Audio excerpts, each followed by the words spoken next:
Durante el mes de enero hemos comenzado a leer, a estudiar, a reflexionar acerca de la primera carta del apóstol Juan. Y hoy nos vamos a ocupar de un tema bastante particular, bastante peculiar. Y tiene que ver con no amar las cosas del mundo. Y vamos a ir rapidito al texto. Les invito a encender sus Biblias o abrirlas para los que traen todavía sus Biblias de papel. Y si no, prendan sus Biblias. En el capítulo 2, en el versículo 15 al versículo 17. Luego de algunas reflexiones puntuales a muchos segmentos de edad, el apóstol Juan elabora o desarrolla estas expresiones que vamos a leer. No voy a abundar en detalles acerca de la carta de Juan porque durante todo este mes Juan Pablo, Jorge, la semana anterior nos han explicado los contextos, cómo, cuándo, por qué. Así que vamos a meternos directo en el punto de este día que es, o que son los versículos 15 al 17 del capítulo 2. No amen al mundo, voy a leer la Nueva Versión Internacional. Dice, no amen al mundo ni nada de lo que hay en él. Si alguien ama al mundo, no tiene el amor del Padre. Porque nada de lo que hay en el mundo, los malos deseos del cuerpo, la codicia de los ojos y la arrogancia de la vida, proviene del Padre, sino del mundo. El mundo se acaba con sus malos deseos, pero el que hace la voluntad de Dios permanece para siempre. Una de las ventajas de poder encender la Biblia es que uno puede leer varias versiones simultáneamente, así que si usted puede y quiere cambiar, si no creo que sí, la tenemos ahí. Vamos a leerla en una versión un poco más contemporánea. No porque sea mejor o peor, simplemente porque clarifica o explica o tradujeron de otra manera algunas cuestiones que creo nos pueden ayudar. La Nueva Traducción Viviente dice lo mismo, voy a leer en los mismos versículos. No amen a este mundo ni las cosas que les ofrece. Mire qué interesante esta traducción que nos invita a pensar que las cosas que el mundo da son una oferta. Porque cuando aman al mundo no tienen el amor del Padre en ustedes, pues el mundo solo ofrece un intenso deseo por el placer físico, un deseo insaciable por todo lo que vemos y el orgullo de nuestros logros y posesiones. Y qué interesante. Nada de eso proviene del Padre, sino que viene del mundo. Y este mundo se acaba con todo lo que la gente tanto desea, pero el que hace lo que a Dios le agrada vivirá para siempre. Acompáñenme antes de hablar o seguir hablando a orar al Señor. Señor, gracias por tu palabra. Gracias porque la tenemos disponible. Siempre te agradecemos la hermosa idea que tuviste de hacernos llegar tus pensamientos, tus ideas, tus consejos, conceptos a través de la Biblia. Gracias Señor. Gracias porque la tenemos disponible en muchas versiones. Gracias porque la podemos leer, la podemos estudiar. Y lo mejor, Señor, es que tiene sentido para nuestra vida en este febrero de 2021. Tiene sentido para nosotros. Ayúdanos en esta mañana y que sea tu palabra la que en esta mañana nos invite, nos inspire a obedecerte. Gracias. Amén. Las expresiones de Juan son bien categóricas, las repasamos rapidito. Dice, no amen al mundo ni nada. Es lindo ver al apóstol Juan que no se queda en el medio, no dice, bueno, algunas cosas podemos. No. Nada de lo que hay en él o nada de lo que les ofrece es bueno. Y hermanos, quizá la primera cosa que deberíamos pensar es que no hay regla ninguna dentro del sistema del mundo. Y ahora vamos a meternos un poquitito a pensar a qué se refiere Juan con respecto al mundo. Ninguna regla, ninguna forma o ningún concepto que podamos usar. El mundo tiene otros principios, tiene otras ideas, tiene otras formas. Y tenemos que ser muy cuidadosos de no caer en el error de contaminar nuestra vida espiritual, nuestro andar diario con conceptos, con ideas, con prioridades que el mundo nos ofrece. Ni siquiera contaminar nuestra iglesia, la vida de nuestra comunidad, nuestra familia con conceptos que no tienen que ver con el Padre. Juan no se queda a mitad de camino. Juan es bastante duro y dice nada de lo que hay en el mundo les puede servir. No se copien, no traigan esas estructuras, esos sistemas, porque son sistemas que están alejados del concepto del corazón, de la idea del Padre. Hay una manera distinta de hacer las cosas. Hay una manera diferente de encarar los proyectos, de armar estructuras y de pensar en el mundo, en el sistema del mundo y en el sistema de Dios, en el reino de Dios. Esta es la primera cosa que el apóstol declara en estos versículos. Y sigue diciendo que quien ame al mundo no tiene el amor del Padre. Como dice la versión 60, el amor del Padre no está en él. Y permítanme decirles que le di vueltas y vueltas y vueltas a esta expresión. ¿Qué significa que el amor del Padre no esté en él? Y me quedé con tarea para el hogar. Solamente tengo preguntas. ¿Qué significa que el amor del Padre no está en mí?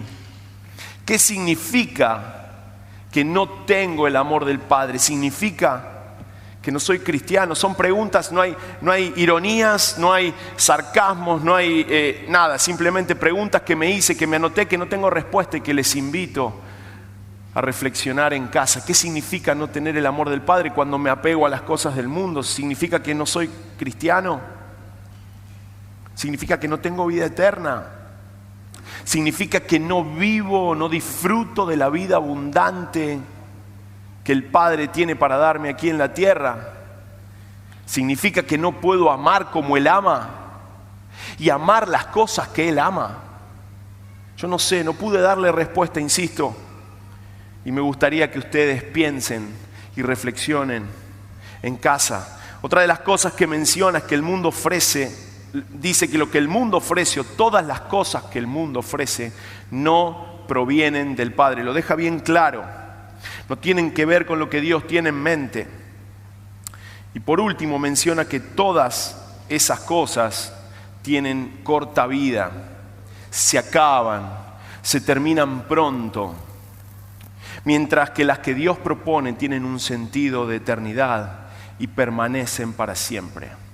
Qué cosa tan difícil, especialmente para los más chicos, los más jóvenes, pensar en que hay algo más, en que no tenemos que fijar nuestros ojos acá y que muchas veces la oferta que tenemos con nuestra mirada, lo que alcanza nuestra mirada, es bueno, disfrutemos del hoy y del ahora. Difícil pensar o entender en una mirada de largo plazo. Ahora, es importante entender qué significa la palabra mundo para no cometer errores en nuestro andar. ¿Qué significa o a qué se refiere el apóstol Juan cuando menciona la palabra mundo? Y hay la palabra usada acá es cosmos. Es una palabra de esas griegas que están, y hay algunas para expresar mundo, pero la que se utiliza y la más usada en casi toda la Biblia es la palabra cosmos, pero no siempre está usada de la misma manera. Y uno cuando se pone a leer, no sé si a ustedes les pasa, pero cuando se pone a leer o a investigar un poquitito, aparecen esas estadísticas que dicen la palabra cosmos, aparece 46 veces en el libro, y está siendo repetida. Mire, yo los leo y digo, ¿quién se puso a contar la palabra? ¿No? Es una pregunta que me hago, porque cuando uno lee los comentarios, no está leyendo comentarios actuales, digamos, de ahora, de hace 10 o 15 años, donde uno pone cuántas veces aparece la palabra cosmos y los programas dicen. Yo imagino a alguien contando la palabra, ¿no? Y digo, ¿con qué objetivo? Pero bueno, está, y siempre queda bien decirlo, que la palabra cosmos aparece 185 veces, dicen, el que la contó, 185 veces. Pero hay una referencia particular, y es que más de la mitad de esas veces que aparece en el Nuevo Testamento este vocablo, están mencionadas por Juan. O sea que Juan habló muchísimo del mundo. Y mucho habló en esta carta que estamos estudiando. Más allá de que el número sea exacto, le pifiemos por 10, 15 veces, 5 o 6 veces más que aparezcan, o la estadística sea simplemente algo de color. Evidentemente al apóstol Juan le interesó hablar mucho, y le interesó hablar en esta carta puntualmente del mundo. Ahora, no siempre, aunque usó la misma palabra, cosmos, mundo, se refirió a lo mismo. Cuando Juan escribió Juan 3:16, puso cosmos, pero no se refirió a lo mismo que cuando escribió lo que estamos leyendo hoy. En aquel momento, cuando Juan escribió Juan 3:16, porque de tal manera amó Dios al cosmos, al mundo, no se refirió a lo mismo que cuando escribió no amen al cosmos, al mundo, ni ninguna de las cosas que les puede ofrecer. Así en Juan 3:16 podríamos recitar de memoria que dice, porque de tal manera Dios amó al mundo. Y cuando Juan escribió mundo, dijo, de tal manera Dios amó a la gente. De tal manera Dios amó a las personas. De tal manera Dios te amó a vos que estás del otro lado y que quizá por primera vez vas a escuchar esto. Y te pido por favor que te quedes, porque es el mensaje más importante que tenemos para darte en esta mañana. Que Dios amó muchísimo a la gente de esta tierra, a su creación. Y por eso entregó a Jesús, para que sea suficiente, como hemos cantado. Y para que ese Jesús instalara un sistema de valores contrario al del mundo actual. Así que Juan, cuando escribe en el versículo 3:16, él no lo escribió de esa manera, sino quien después lo ordenó, dijo, amó a la gente de esta tierra y por eso entregó a Jesús. Pero cuando escribe más adelante en esta carta que estamos estudiando, no se refiere a esto, tampoco se refiere a la creación. Tampoco se refiere al universo, otros significados de la palabra cosmos usado de esta manera, sino que Juan se está refiriendo concreta y puntualmente al sistema de valores y principios opuestos a los valores del reino de Dios. Cuando Juan escribe cosmos, cuando Juan pone mundo, no se refiere ni a los árboles, no se refiere ni a la creación, no se refiere a la gente, no se refiere al universo, planetas, galaxias. Juan se está refiriendo al conjunto de reglas a través de las cuales Satanás domina y maneja el sistema, los pensamientos, las formas y la manera en las que normal y comúnmente las cosas ocurren. Y si nadie puede ver mis comillas y esto queda solamente grabado, hay comillas cuando digo normal y comúnmente, porque hemos normalizado y transformado en común cosas que no debemos normalizar y transformar en comunes.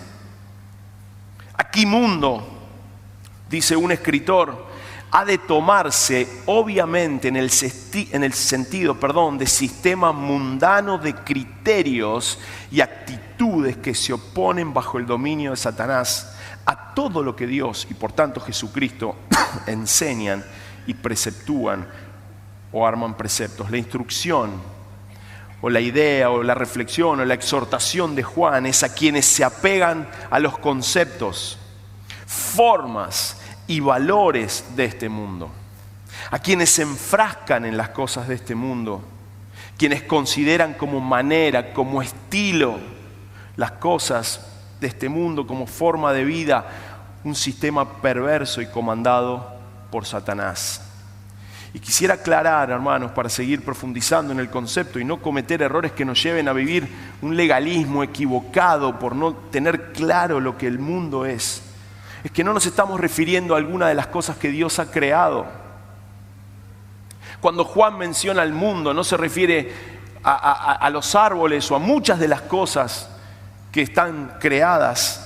Juan no se refiere tampoco a ciertas personas o a las personas del mundo, ni a nuestros compañeros de trabajo siquiera, sino que se refiere a todas aquellas ideas y cosas que consciente o inconscientemente nos llevan a alejarnos de los valores del reino y de las cuestiones que Dios tiene pensadas para nosotros. Menciona 3 acciones puntuales o 3 cosas puntuales que las vamos a mencionar más adelante.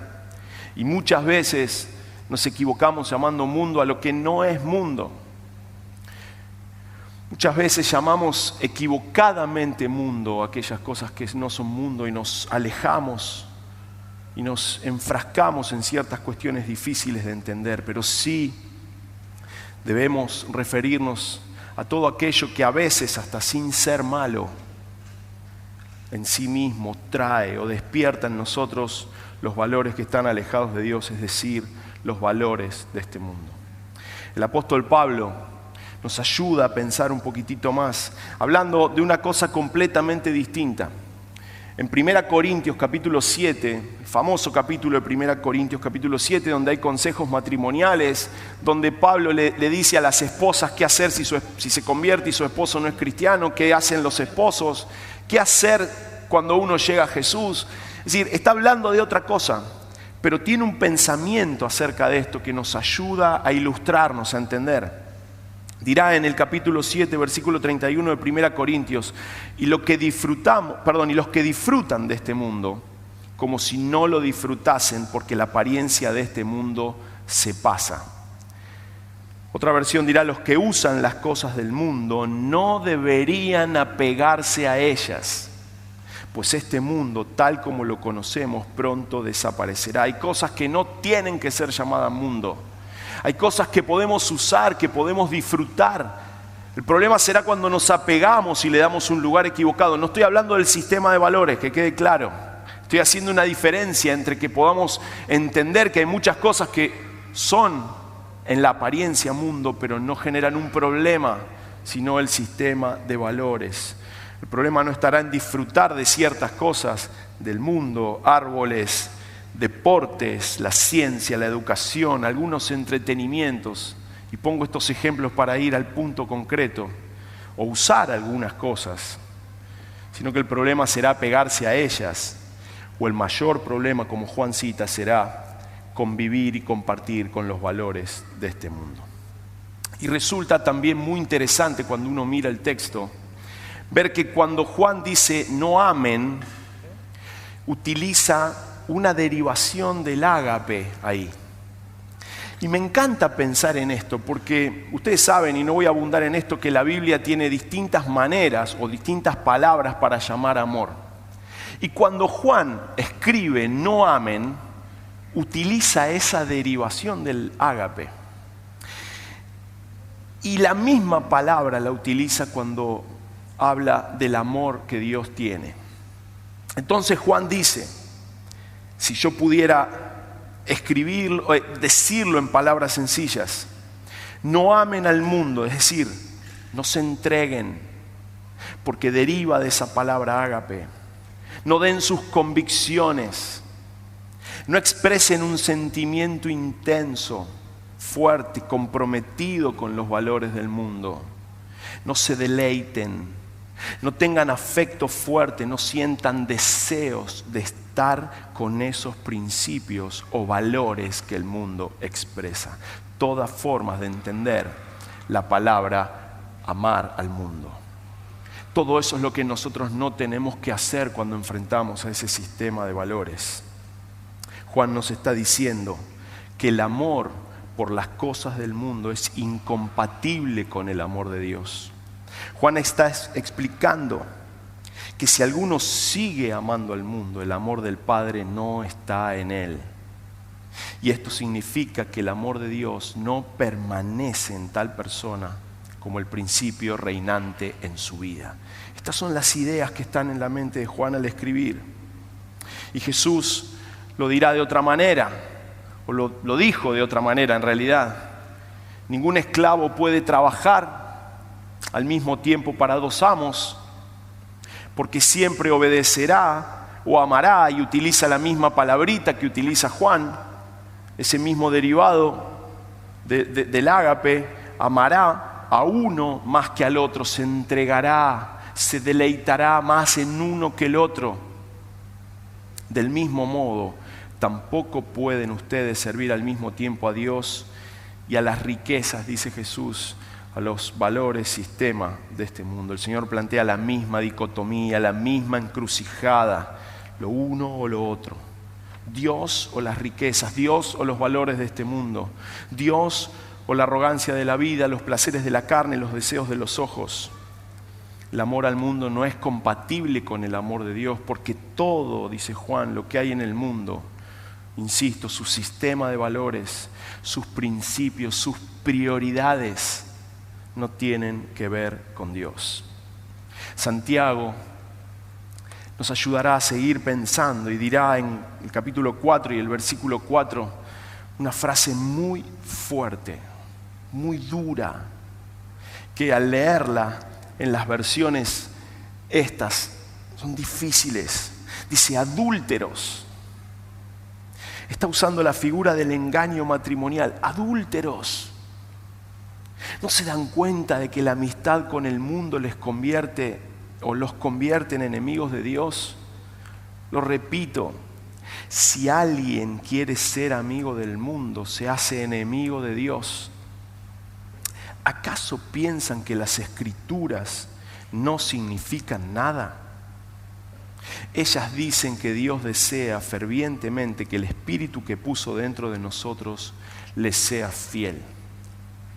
Santiago nos pide que seamos fieles, porque el Espíritu espera que seamos fieles y que no andemos en dos vidas.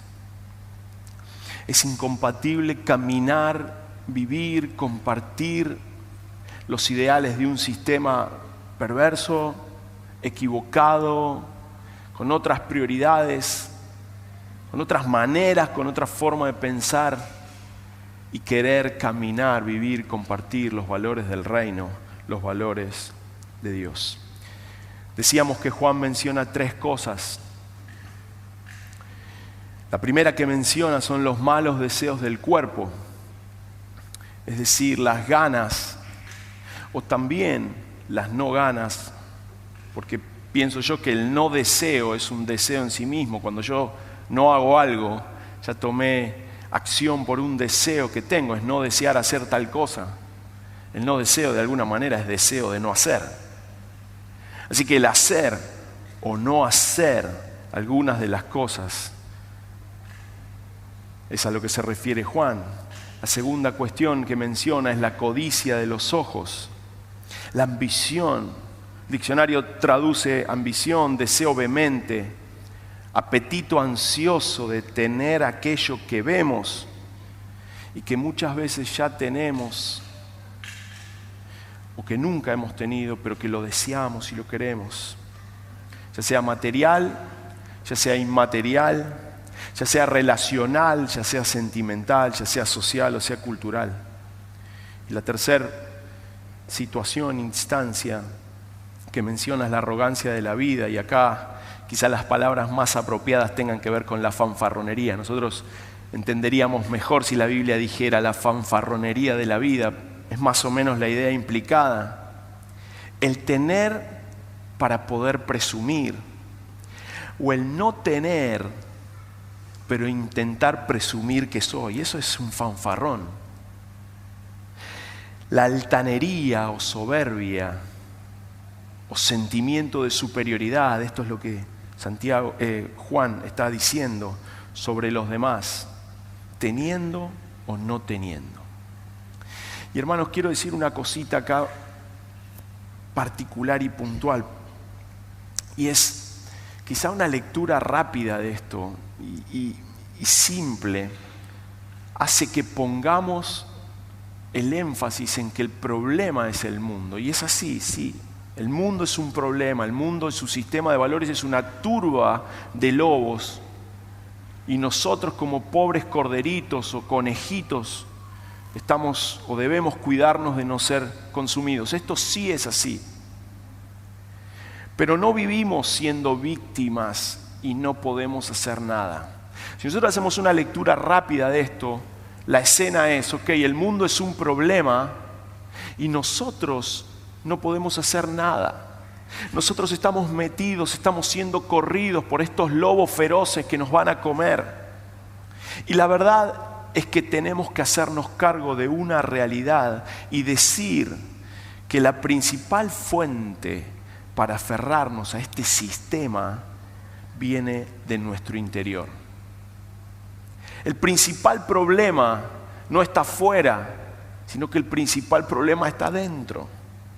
El mundo exterior, con sus valores, con sus prioridades y sus principios, es un aliado perfecto a ese sentimiento interno llamado, con una palabra muy difícil, concupiscencia, que es ese deseo de hacer o de aferrarme a los valores y principios que este mundo ofrece. Es verdad que el mundo y su sistema es un problema, pero tenemos que reconocer que la cuestión no está afuera, que el problema es adentro. Y cuando nosotros reconocemos eso, podemos luchar contra ese sistema. Si no, somos unas pobres víctimas de un sistema que nos invade, que nos corrompe y que no tiene solución. Y eso no es verdad. Tengo un problema entre Santiago y Juan. ¿Alguno era Juan Santiago? Santiago Juan no. Bueno, Santiago nos va a ayudar nuevamente a pensar en esto en el capítulo 1, en los versículos 12 al 15. Dice: Dios bendice a los que soportan con paciencia las pruebas y las tentaciones, porque después de superarlas recibirán la corona de vida que Dios ha prometido a quienes lo aman. Cuando sean tentados, acuérdense de no decir Dios me está tentando. Dios no es tentado a hacer el mal y jamás tienta a nadie. Y acá viene y dice: la tentación viene de nuestros propios deseos, los cuales nos seducen y nos arrastran. De esos deseos nacen los actos pecaminosos y el pecado, cuando se deja crecer, da a luz la muerte. Es una clara referencia y explicación de que no somos pobres seres que no tenemos herramientas para luchar contra este sistema de valores.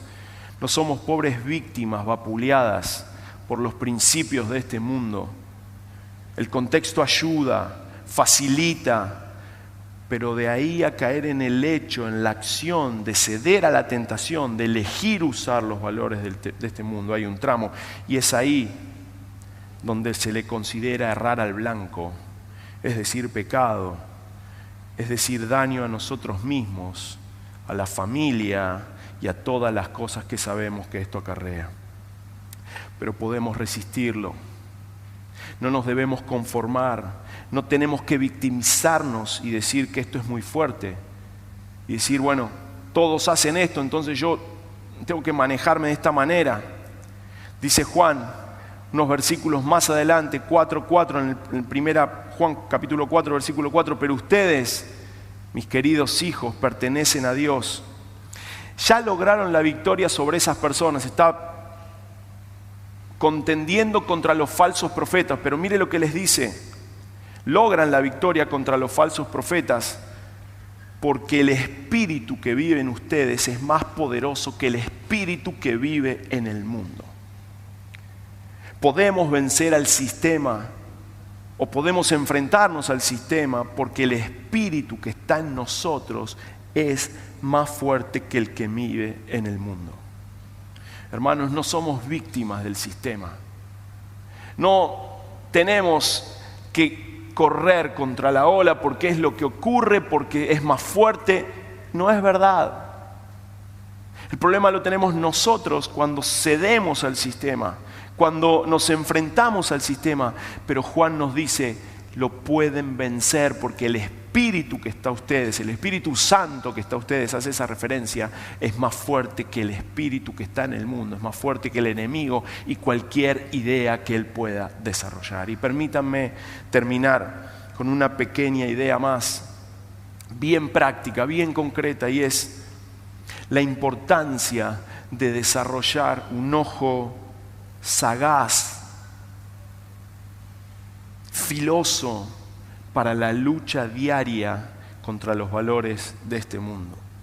Si preguntara rápidamente cuáles son aquellas cosas claras y que uno puede identificar muy rápido como valores de este mundo, levantaremos la mano y diremos el odio y la muerte y los robos y los asesinatos y la corrupción y todo ese tipo de cosas y las injusticias, tema del próximo domingo. Pero hermanos, quiero pedirnos que seamos capaces de identificar los cientos y miles de detalles con los que convivimos, que representan nuestra asociación al sistema mundano y que muchas veces, acostumbrados en nuestro andar, se nos pegan y hacen que el amor del Padre no permanezca en nosotros. Muchas veces, y me anoté algunos ejemplos, pero no parecería que uno los mencionaría como para acusar, pero tantas veces somos parte, cómplice del andar del mundo y de su sistema en nuestra vida. Ahora es verdad, nosotros no matamos, nosotros no robamos, nosotros no mentimos, nosotros no decimos falso testimonio, nosotros no hacemos muchas de las cosas que si uno hace un breve repaso por los mandamientos claros del Señor, pero ¿cuántas veces en nuestro andar vivimos negociando? ¿Cuántas veces en nuestro andar vivimos negociando? Y no pretendo ni exponernos ni juzgarnos, solo pretendo, porque lo hago o lo intento para mí, que podamos salir un poco del lugar común cuando llamamos mundo al mundo, que salgamos de la simpleza, de la tibieza y de la superficialidad de quedarnos con aquellas cosas evidentes y empecemos a mirar la importancia de tener una vida que vaya por un compromiso real, profundo contra ese sistema. Asociarse al mundo, a sus valores, principios, no será solamente no hacer lo malo que propone, sino también pararse y hacer todo aquello bueno que podemos hacer.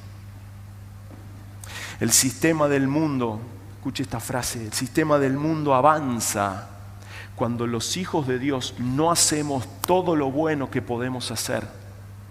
No solamente cuando hacemos lo malo y nos encerramos a cuidarnos de que nada nos pase. El sistema del mundo avanza cuando los hijos de Dios no hacemos todo lo bueno que podemos hacer. Así que afile su ojo. Afilá tu ojo, afilemos nuestra mirada y fijémonos, porque seguramente ninguno de nosotros anda matando por ahí, anda robando por ahí, anda haciendo corrupción por ahí. Pero probablemente muchos, me incluyo, muchos de nosotros hemos normalizado, hemos dado por comunes ciertas cuestiones, porque ocurren, porque no puedo luchar. Porque todo el mundo evade, porque todo el mundo carga en el aula. Todos nos oponemos al bullying, pero somos parte del aula, aquella donde se lastima, o cuando se habla mal de un compañero de trabajo, un montón de cuestiones que podemos, o en las que podemos citar ejemplos. Yo no miento, yo no robo, yo no mato, pero probablemente se me pegan algunas cuestiones porque no afilo el ojo y caigo en esta autoconmiseración de decir, no puedo, el sistema es así. Pero ante esa declaración hay una declaración más fuerte: el espíritu que está en ustedes es más fuerte que el espíritu que está en el mundo. Y dirá Juan, para cerrar el mensaje, les invito a los chicos que pasen. Amar a Dios significa obedecer sus mandamientos. Capítulo 5, versículo 3. Amar a Dios significa obedecer sus mandamientos. Y sus mandamientos no son una carga difícil de llevar. Pues todo hijo de Dios vence a este mundo de maldad. Y logramos esa victoria por medio de nuestra fe. ¿Y quién puede ganar esta batalla contra el mundo? Únicamente los que creen que Jesús es el Hijo de Dios. Hay una batalla. Jesús les dijo a sus seguidores: no se extrañen si el mundo los odia. Hay una batalla. Y no es una batalla contra seres humanos. No es una batalla contra actividades. Es una batalla contra un sistema que establece prioridades, que establece formas y que se permea, se mete en nuestras familias, se mete en nuestras vidas. Muchas veces se nos mete en la iglesia y normalizamos cuestiones a las que nos tenemos que oponer firmemente. Y decimos, bueno, no tengo manera de salir de esto porque el sistema es así, porque está establecido de esta manera. Y el Señor declara a través de Juan: el espíritu que está en ustedes es más fuerte, y esta maldad del sistema mundano se puede vencer por la fe. Es decir, cuando menciona la palabra fe, está hablando de lo que de Jesucristo muriendo en la cruz y ganando la batalla eterna. Está hablando de la obra redentora de Cristo.